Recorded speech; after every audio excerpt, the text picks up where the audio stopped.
I'm not sure if it's just my feed, but there's a lot of people starting embroidery and this type of print business. And I am a diesel mechanic. I'm not a print shop guy. I just happen to have a lot of embroidery equipment now because I like it. It's fun, and I managed to be able to do it. So here's the deal: if you do embroidery and you want to do it well, which should be the goal, I think it's important to understand how to satisfy a customer, how to prevent a negative impact on them, on your business. You don't want to leave a bad taste in these people's mouths, and customers, good paying customers. You don't want to you don't want to represent their logo poorly. You don't want to represent them poorly. You want to be careful about that kind of thing. So, fine, sounds good. How do you do it? I'll tell you how I do it. What I do is, first things first, I get their design.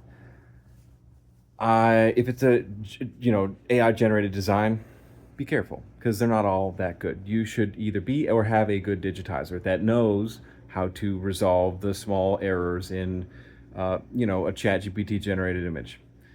Secondly, once you first acquire a solid picture of the design, if it's a bad picture, tell them, hey, that's a bad picture. Can you send me a screenshot? This is totally reasonable.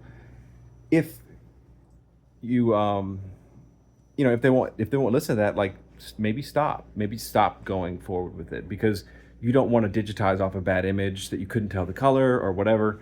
It's not ideal. Maybe skip it. That being said, if you find the right like, let's say you get the image, you check it out, you digitize the file. Bam. Now you sew the file on a test fabric. On I've gone through so much stabilizer, thrown it away, with test files, like rolls and rolls of the stuff. Why? Because I need to see it, they need to see it. Don't do anything else before you do it on a test file. I send them the image of the test file. I'll send you one right here. Show you one. This is just hours of waste. It's not waste, right? It's it's not a waste. I did it to make sure that the file sews well, and I'm pretty sure it's going to sew well. But I'm not so sure that I'm willing to risk, like, oh baby, I'm not so sure that I'm willing to risk the item. So I sew the test file. I sew the test file the same size, the same color, everything the same, and I say, customer, do you like this? They say yes. They say no. If they have any input, now's the time. I get them to agree that this is okay. Like, not, I don't force them to, but I say, like, do you like this? And if you don't, tell me what you don't like, and I'll adjust it. It's this large. It's going to look about this size on a hat. Show them another hat that's similar. Then I sew the first hat. Now, the customer has already agreed that that file is appropriate. That file is of the right size. That file looks and is everything they seem to want.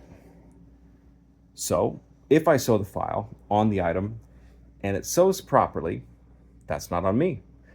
If you've agreed that you like the file, the thread color, everything about it, and you sew it, and I sew it on the garment, the item, the hat, etc., and it doesn't, it's exactly what it should be, but not what you want anymore. If you've changed your mind, that's okay, but that's not on me.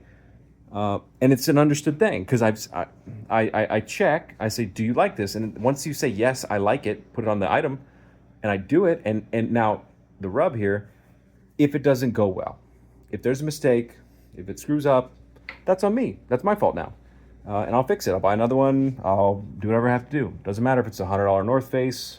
I don't really care. I'll get another one if that's what I have to do.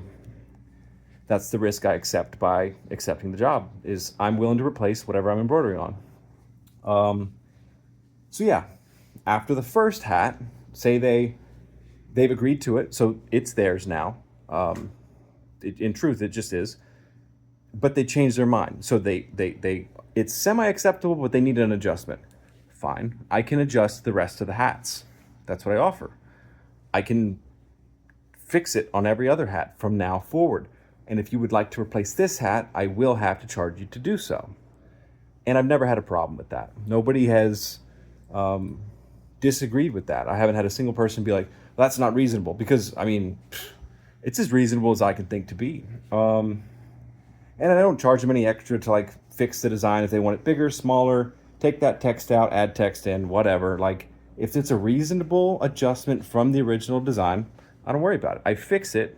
Then again, I sew it on. I probably would then sew it on the next hat because the design is mostly good, but just needs a small adjustment. So that's how I prevent from losing customers permanently.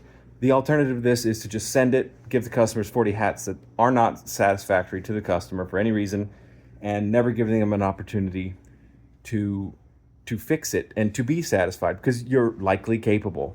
But you have to take the time, and you don't get to run a test, believe that it's good, and then run the whole set and then tell the customer you like it, because they don't. And now they call me, and when they call me, they're not going to call you back. So yeah, just that's how you don't lose customers. I mean, take it or leave it. Just thought I'd drop a little game.